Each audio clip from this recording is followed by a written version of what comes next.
Hi everyone, my name is Amy with Eating Healthy, Spending Less, and today we are going to continue in our series on Keeper of the Home. This is part 2, my favorite topic, meal planning.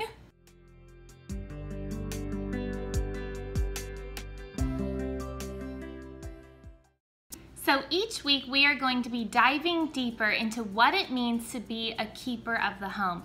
Meal planning is one of those essential topics we have just got to talk about. But first, I want to read you a passage that I read you a couple weeks ago in Proverbs 31. This is about the woman who fears the Lord, and it says, "She rises while it is yet night and provides food for her household." Ladies, this is a woman of intention. You don't just wake up in the night and go, I wonder what sounds good. You have a plan. And that's exactly what we're going to talk about with meal planning. And trust me, I know that meal planning has a lot of negative connotations to it, but I promise you by the end of this video, you are going to feel like a pro, where you can meal plan in a matter of minutes, not hours. We're going to simplify it for you, and you are going to walk away from this going, I've got this. You set the tone of your home. Meal planning establishes a plan so that everybody is on the same page and there's no arguing about what we're going to have for dinner. Now, I will tell you this, there are some nights when we go, man, that just doesn't sound good, whatever I had meal planned, and we adjust it.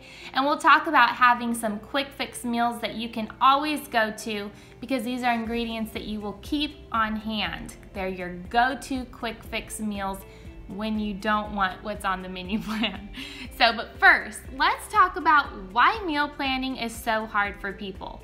Number one, it's because you have to be a thinker. You have to think, I don't even know what we're going to want on Monday night. Also, it just takes so long to menu plan. People struggle with it. I have been there and I have struggled with it too, and I've thought over and over, how can I simplify this? How can I make it easier? There is a way to do it. So there are two ways to menu plan. There's the traditional way, and then there's a reverse way. So the traditional way is you look in your pantry, you look in your fridge and freezer, see what you already own, and then you also look at grocery ads to see what's on sale, and you go and buy those items that are on sale, and you menu plan based on that. That's a very traditional way. It's actually a way to save a lot of money because you're using up what you already have spent money on, and you're only buying what's on sale. So there's that traditional way, or the other way of menu planning to save money would be the reverse meal planning. That is, you look at what you already own and then you go to the store. You haven't decided on what you're going to eat that week at all. You go to the store and you buy what's on sale or what you get that's on a markdown. I know a lot of meat goes on markdowns certain times of the day. Also, produce markdowns are very popular now. I know if you're local, Foods Co. or Kroger, they have a lot of markdowns on their produce that are in their clearance section. So you go, you get whatever markdowns and things on sale that you can get. You come home with the items that you purchased and you meal plan based on what you just bought. So those are two ways of menu planning. A lot of people, they just get on Pinterest and look and see what looks good and they go based on that. That's, I guess, a third way of doing it. The first two ways are a really good way to save money on your grocery budget. So I want to break down for you how I menu plan. How can I do it successfully? I will tell you this. We have eaten out as a family in the last year 2 or 3 times, and that's it. We cook at home. My dog is coughing right now if you hear that in the background.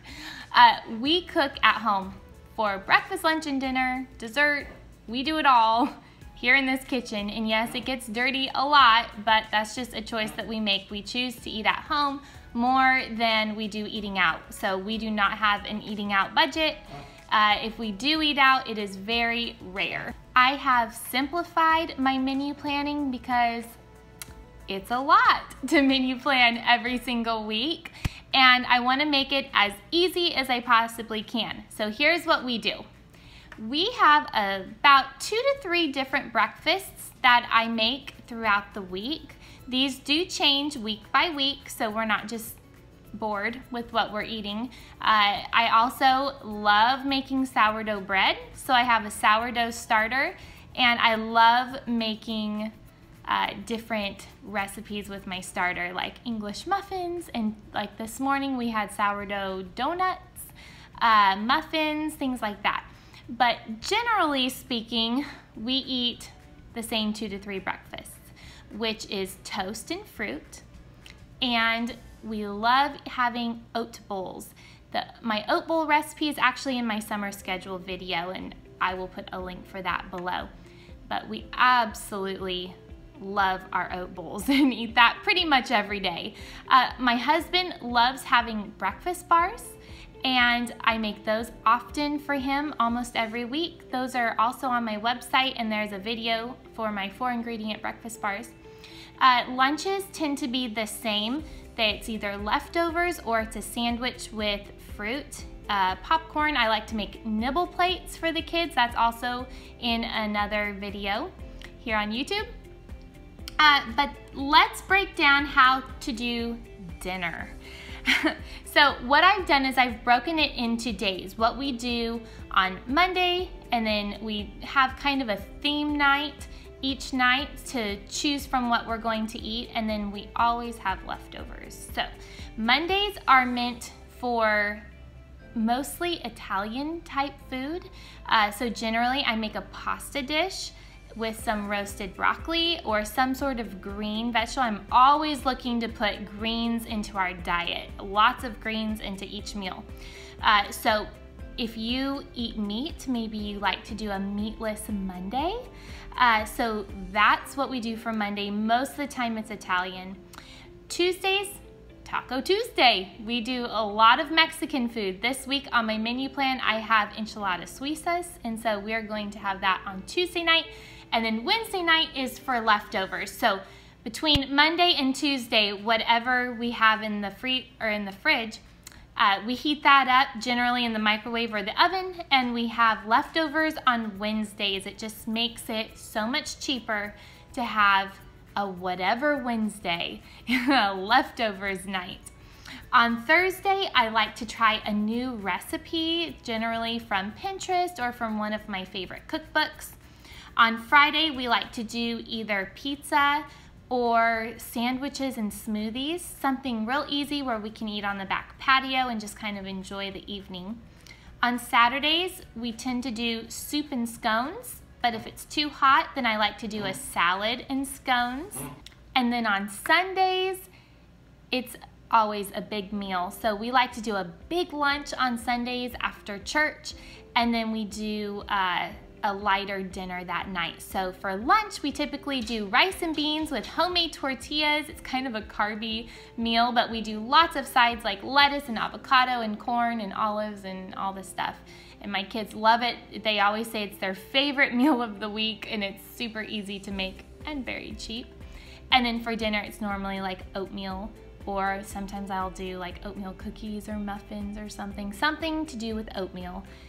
Because that makes it really easy on me to just keep that consistent pattern. But here's the deal. Menu planning and staying with the plan doesn't always happen. If we are out really late one afternoon and I just could not seem to get the meal together earlier in the day or get it ready for dinner time, then I always have some backup meals. So of course, I'm sure we all have this one, spaghetti, just some noodles and pasta sauce in the pantry just for a backup meal. But my family's favorite backup meal is burritos. So I like to keep some cans of fat-free refried beans in the pantry, and we just pull those out with some tortillas. I take the griddle out of the cabinet, we heat up the tortillas, and make burritos. But here's the secret to making a really good homemade burrito. After you've made the burrito, put your burrito on the griddle and let it just brown on the top and the bottom side. And it will be like a restaurant quality burrito. It adds a little crunchier texture. My kids devour those burritos. It's their favorite. So those are my two real quick go-to meals. I just saw at Costco this week, they sell little individual servings of brown rice, and it's just water and brown rice. There's no additives or preservatives. And I thought, that's a really good idea. I should freeze some little individual servings of brown rice. So that is coming soon in my freezer, because that would be a really easy add-in for a meal just to have on hand. I do like to keep canned beans in my pantry. I did a Costco trip recently and showed it on my Instagram, and I got a lot of questions. Why do you buy canned beans when you can just cook, dry ones? And the answer is because I need quick meal ideas. That's it. That's the only reason why I have canned beans in my pantry, because I need quick meals where we are not tempted to eat out and to go over our grocery budget. And canned beans are cheaper than going out to eat. This schedule makes meal planning so simple. So before we move on, I want to talk to you about your grocery budget. Grocery budgeting is hard. I get asked this question weekly. How much should I be spending on groceries? I'm a family of 3, 4, 5, 6. And let me tell you, there's no right answer because people eat differently. Do you eat meat? Do you eat organic? There's all types of different eating habits. And do you buy a lot of convenience foods? Do you make everything from scratch? So this is what I tell people. Between $20 and $30 per person per week is what you should be spending on your grocery budget. So we are a family of 6. That would be $120 a week, and we spend about $150 a week. I do like to make a monthly trip to Costco. I talked about this recently as well. This month I budgeted $300 for our Costco trip, but I wasn't able to get everything that I was hoping for. So what I ended up doing is getting all of my produce for the week using that budget. And then I can adjust my grocery budget for the month and make it a lot lower. So just tweak it. Just do what's best for your family. There's no right answer. If you are in a pinch financially and you're really struggling, then I would say you could even go down to $15 per person per week. Okay.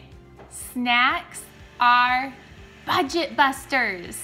They really are. They cripple your grocery budget.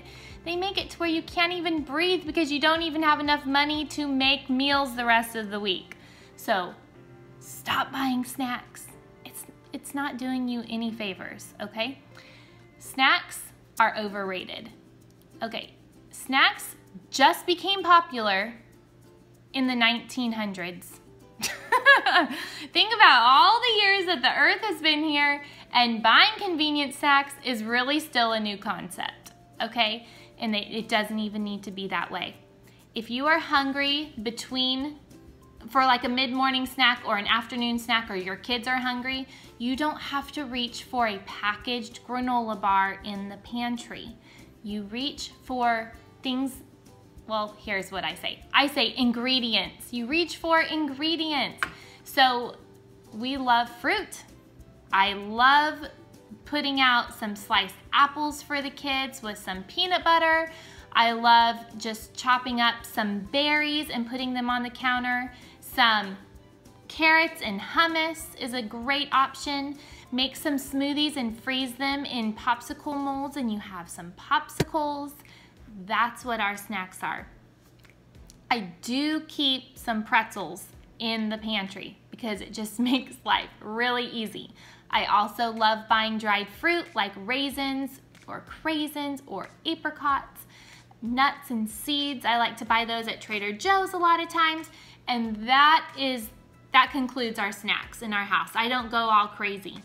Now when we are in school and the kids have to take a snack, because my kids love taking a snack to eat around 10 o'clock at their morning recess, Then sometimes I'll make some little oatmeal cookies for them to take. Maybe I'll splurge and get graham crackers, and we'll put some nut butter, or I'll make a little frosting to put in between the graham crackers. That is a rare treat in this house, actually, but we keep it really simple. I like to air pop a bunch of popcorn in the microwave, and they take that. We'll flavor it with some cinnamon, and then I'll add some pistachios or raisins to it and make like a little homemade trail mix. They love that. The only time I buy the kids fun snacks is when we go out of town, or when I'm making Easter baskets, or Christmas festivities. I don't know if little ones are watching, so I'm not gonna say any more than that, but I do love to put prepackaged little treats in there for them. We even make our own fruit leather. It's really easy, and you can do it in the oven, okay?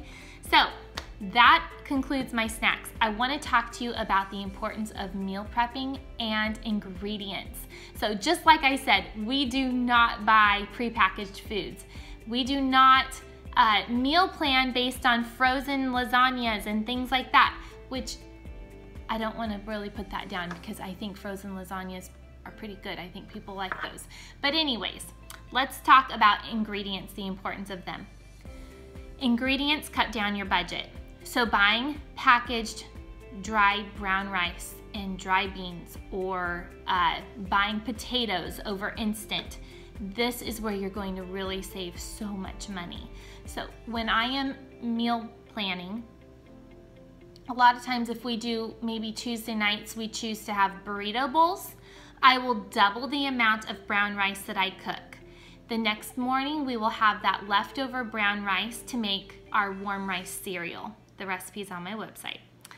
And I will choose to prep different ingredients each week so that they last us a couple of different meals. I love doing this if you don't like leftovers. My husband is a stickler and is not a big fan of leftovers. So if I have ingredients prepped in the fridge, then he is more apt to make something using those prepped ingredients. Like you're going to see a video soon of 5 days of our meals, and we did a leftovers night where we did taco salad, and that's totally okay with him, because it's not a bunch of ingredients like in a casserole or in a soup and then we're just having to eat that. It's different ingredients that are individually packaged, per se, in the refrigerator, and then he can make what he wants from those ingredients. And trust me, he loves that. And I actually like it too, because then I'm able to be a little bit more creative and use that brown rice at dinner and then use it the next morning at breakfast. So I love using ingredients and having them prepped in the refrigerator. I hope you enjoyed this video. Friends, meal planning, it's easy. It doesn't have to be complicated, and I know you can do it.